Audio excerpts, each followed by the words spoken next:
Olá, pessoal, bem-vindos a mais um bate-papo tributário comigo aqui, Jorge, da Estante Tributária, e com o professor Pedro Anan, do canal Contabilidade para Advogados. Nesse vídeo aqui, previamente, a gente falou sobre algumas noções básicas do ágio, né?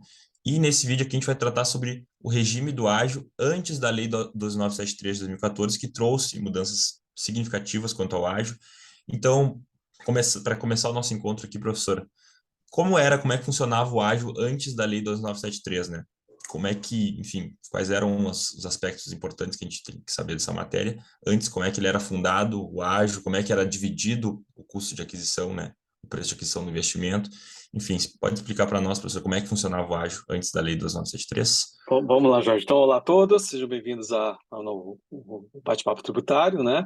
E obrigado, Jorge, mais uma vez por estar juntos, né, nesse projeto aí, eu diria, desafiador e eu acho que inovador aí para a comunidade jurídica, né? Então, no nosso bate-papo passado, a gente falou sobre o que é ágio, o que é o balanço patrimonial, é importante para quem, né, quiser entender o que a gente vai falar hoje, assistir o bate-papo passado para poder entender, para poder a gente nivelar aí a nossa discussão. Então, o ágio, né, por que é antes da Lei 12.973? Porque a Lei 12.973 de 2014 fez uma mudança em relação à questão da contabilização e tributação do ágio. Então, antes da Lei 12.973, nós tínhamos a Lei 9.532 de 97, tá? Que dizia que o ágio, né, na aquisição de investimento, lembrando que o ágio só surge de investimento avaliado pela equivalência patrimonial, né?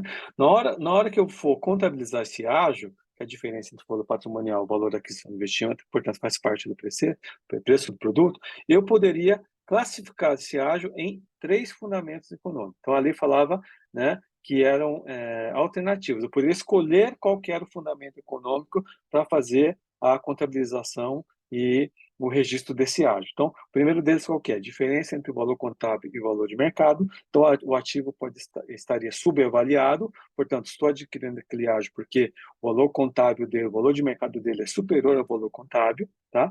O segundo fundamento econômico é o de rentabilidade futura, ou seja, eu estou comprando aquele investimento, estou pagando um ágio, porque eu, com a minha expertise, com a minha gestão, eu vou aumentar, duplicar, triplicar o lucro daquela sociedade, portanto, justifica eu fazer a aquisição daquele investimento, tá? E por que você está fazendo isso? Porque sai mais barato eu comprar uma empresa já constituída, que já tem carteira de clientes, já tem, né, por exemplo, conhecimento regional, já tem vendedores, já tem toda uma carteira construída do que começar do zero. Então, justifico fazer o pagamento daquele ágio na aquisição daquele investimento, porque vai aumentar a minha rentabilidade, tá? E a terceira, fundamento econômico que a lei determinava, que era a vala comum, outras razões econômicas. Então, ela citava, por exemplo, fundo de comércio, a marca, o intangível, né? Ou uma questão pessoal, por exemplo, né? Eu fui office boy daquela companhia e eu quero ser presidente dela. Então, hoje eu sou rico, eu sou bilionário, eu quero, por uma questão de pessoal, eu quero comprar aquela sociedade para mostrar para a sociedade que eu cresci na vida, né? Isso, inclusive, foi falado por o comandante Fonem, que era o fundador lá da TAM, né? Ele queria comprar a Trans Brasil porque ele foi office boy, portanto, ele queria mostrar isso para o mercado. Só que depois que ele fez a due diligence, verificou que não valia a pena porque a sociedade estava quebrada, tá? Então, o ágio, antes da Lei 12.903, ou seja, a base legal, a Lei 9.532, de 97, você tinha esses três fundamentos econômicos. E o que a lei falava? Você podia escolher um deles, né? Então, o que o mercado fazia? A maioria deles escolhia o quê? O fundamento econômico seria rentabilidade futura. Por que disso, né? É importante a gente falar. Porque, lembra que eu falei no bate-papo passado? Para eu transformar esse ágio em despesa dedutível, eu tenho que fazer a incorporação ou a cisão desse investimento. Então, ele vai vir para a minha sociedade, vai vir para o meu patrimônio, tá? Então, aí esse ágio eu vou poder deduzir como despesa. Daí ali fala, se você incorporar um investimento cujo fundamento econômico é diferença de valor mercado e valor contábil, você vai deduzir essa despesa com base na depreciação, amortização desse bem. Então, se um bem tem 10 anos para depreciar, você vai levar 10 anos para fazer isso. Se for um edifício, vai levar 20 anos para poder deduzir essa despesa de amortização desse ágio. O segundo, se for um ágio incorporado, cujo fundamento econômico for rentabilidade futura, eu vou poder amortizar a razão máxima de 5 anos, com 60 avos ao mês. Então, do ponto de vista fiscal, é interessante eu fazer a aquisição de investimento com ágio de rentabilidade futura e fazer a comparação desse ágio, porque eu vou ter uma dedutibilidade mais rápida, eu vou transformar a despesa mais rápida. E, se for outras ações econômicas, a amortização desse ágio é despesa indedutível. Então, por força disso, o que o mercado fez? Fazia a maioria das aquisições com investimento com qual base, qual critério de fundamento econômico? Com base na rentabilidade futura, porque a lei assim permitia. E é lógico, para eu poder fazer isso, o que a lei fala? Você tem que ter uma comprovação, não é simplesmente porque eu coloquei o fundamento econômico com rentabilidade futura e vou fazer aquisição, vou deduzir. Então, muitos contribuintes, para poder justificar isso, eles faziam um laudo de avaliação, e esse laudo de avaliação que seria a prova para dar suporte do fundamento econômico desse ágio. E aí vai o detalhe. O que a lei fala? A lei não fala em laudo, a lei fala em demonstrativo. Então, basta ter um demonstrativo desse ágio para você comprovar o fundamento econômico dele. E demonstrativo, o que pode ser, Jorge?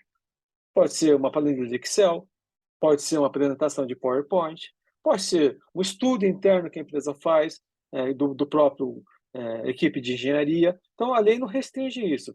E no CARF, né, a gente vai ver algumas discussões, né, da questão da comprovação, e a Receita Federal questionava porque não tinha laudo, ou que o laudo foi feito posterior. Né? A lei não fala também quando é que você tem que fazer o laudo. Eu posso fazer o laudo depois. Né? Eu posso fazer a aquisição agora, fazer o laudo depois, porque a lei falava simplesmente demonstrativo. E tem alguns julgados do CARF na linha de aceitar o demonstrativo que o contribuinte acabava apresentando, mesmo, né, posteriormente à aquisição do investimento. Então, esse seria, basicamente, né,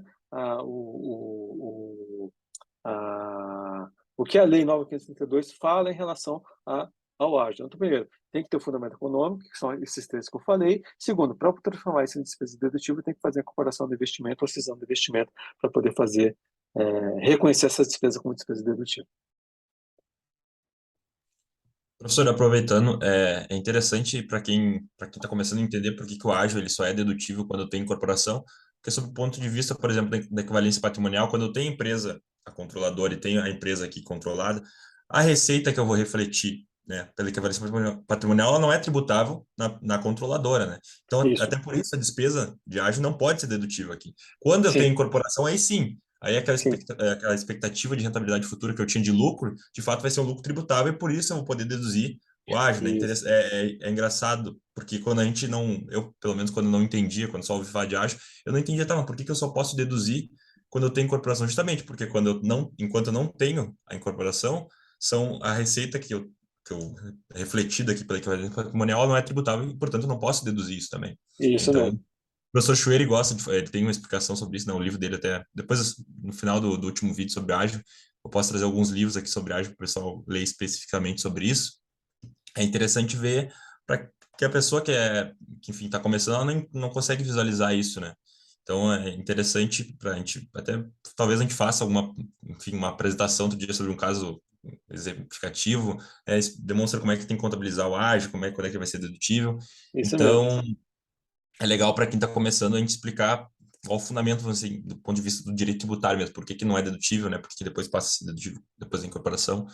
Então, só isso mesmo que eu queria acrescentar aqui na apresentação, mas foi ótimo. Não, mas você falou bem, Jorge, porque assim, o que me ajuda muito, né, quando eu sou muito visual para poder entender, né? Quando eu vou analisar um caso, eu gosto de fazer quadradinhos, né? Mostrar a empresa A, empresa B, qual que é o impacto antes da incorporação, depois da incorporação, e junto, né, que vai reforçar a questão da importância da contabilidade.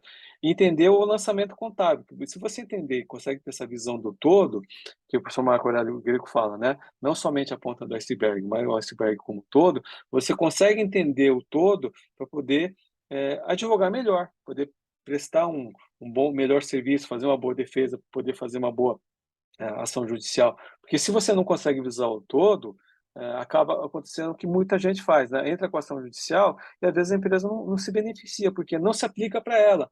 Tive um caso de uma empresa ter uma ação para compensação, né, contra a trava dos 30%, ela não tinha prejuízo. E ela comprou, o contador não viu, o advogado não viu, e ela conseguiu até uma liminar, mas uma liminar que não se aproveita, né? Então é isso que a gente tem que tomar muito cuidado para se tornar um bom profissional. Bom, professor, acho que em razão do tempo e da nossa matéria aqui hoje, acho que vamos encerrar esse vídeo agradecendo a todos Perfeito. os espectadores e próximo próximo vídeo é sobre o ágil, né? Após a Lei 2973, quais foram as mudanças significativas que ocorreram. E então, muito obrigado, professor, pela parceria aí, pela aula, né, sobre ágil. E, enfim, agradeço mais uma vez a sua parceria aí. Eu que agradeço, Jorge. Até a Obrigado a próxima. todos. Até a próxima, gente. Até mais. Até logo.